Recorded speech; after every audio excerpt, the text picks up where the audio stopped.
قُوا أَنفُسَكُمْ وَأَهْلِيكُمْ نَارًا،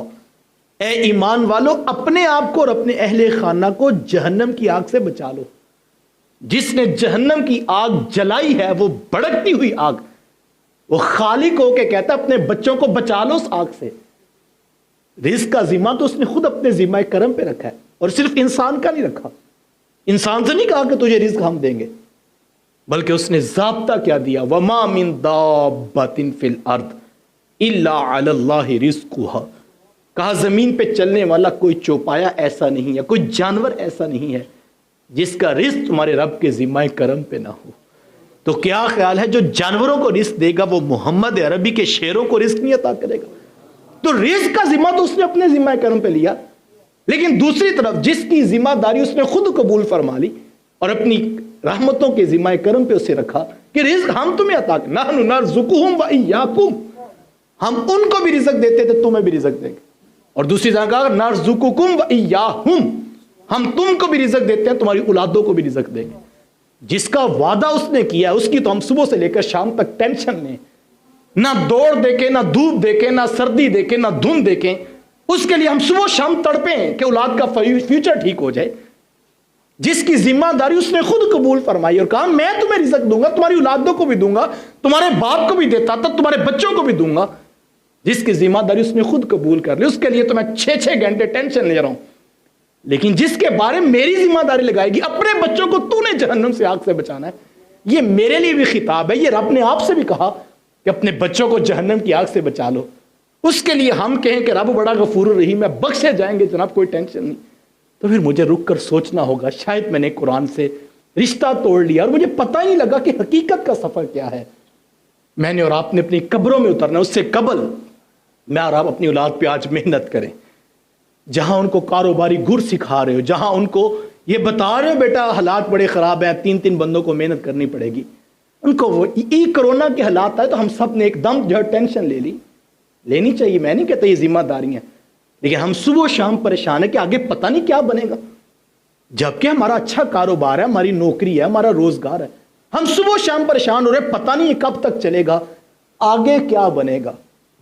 یار یہ 1 2 4 مہینے آگے کا ہمیں ٹینشن لگی ہوئی ہے،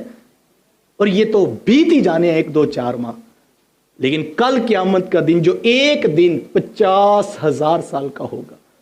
وہ کیسے بیتے گا، اس کے بارے ہم نے کبھی سوچا ہے؟ اگر نہیں سوچا تو مجھے آج رک کر ایک لمحے کے لیے تنہائی میں اترنا چاہیے کہ اگر آج سانس ٹوٹ گئی تو میں قبر میں جاؤں گا تو میں کیا دکھاؤں گا۔ امام غزالی علیہ رحمہ نے لکھا کہ ایک مومن موت سے صرف اس لیے ڈرتا ہے کہ اگر مجھے اچانک موت آ گئی تو میرے پلڑے میں کون سا نیک عمل ہے جو لے کر مالک کی دہلیز پہ حاضر ہوں گا۔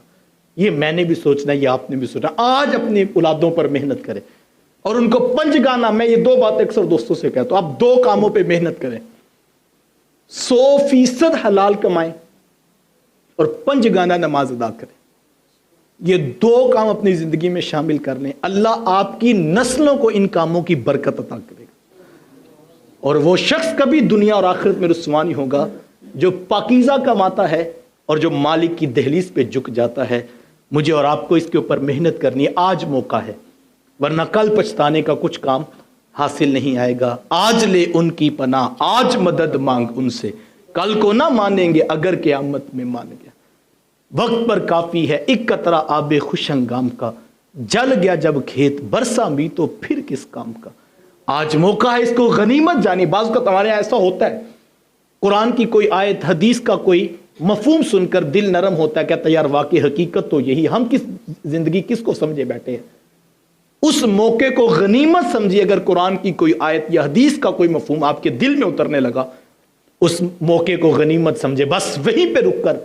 اپنی زندگی کی سمت درست کیجئے۔ اسلام کبھی نہیں کہتا آپ کاروبار نہ کریں، اسلام کبھی نہیں کہتا، اسلام تو اللہ کے رسول کی حدیث ہے، میرے حضور فرماتے ہیں القاسب حبیب اللہ، ہاتھ سے کمائی کرنے والا اللہ کا حبیب ہوا کرتا ہے۔ اسلام تو کمانے کی ترغیب دیتا ہے۔ میرے حضور تشریف فرماتے ایک شخص محفل کے قریب سے گزرا، جری جوان تھا، چوڑا سینہ تھا اور جو ہے اس کے بازو میں طاقت تھی۔ کسی نے دیکھا کہ اتنا خوبصورت نوجوان، صحت مند، تناور اور مضبوط اعضاء اور قوا رکھنے والا، تو اس کے دل سے بے ساختہ یہ جملہ نکلا کتنا اچھا ہوتا کہ یہ نوجوان راہ خدا میں جہاد کے لیے گیا ہوتا۔ تو میرے حضور فرمایا کہ سنو، اگر یہ شخص گھر سے اس لیے کمانے نکلا ہے کہ مجھے کسی اور سے مانگنا نہ پڑے، مجھے محتاجی سے اللہ بچائے، میں اس لیے محنت کرنے نکلا ہوں، یا اگر اس غرض سے نکلا ہے کہ میں اپنے بچوں اور اپنے ماں باپ کا پیٹ پالوں گا، یا اگر اس غرض سے نکلا ہے کہ زمانے کے وہ لوگ، معاشرے کے وہ پسے ہوئے طبقات جو کمانے کی طاقت نہیں رکھتے، میں ان کو کما کے دوں گا، اگر ان تینوں میں سے کسی ایک نیت کے ساتھ یہ گھر سے کمانے نکلا ہوا ہے تو میرے حضور فرماتے ہیں خیال کرنا یہ بھی اللہ کی راہ میں جہاد کرنے نکلا ہوا۔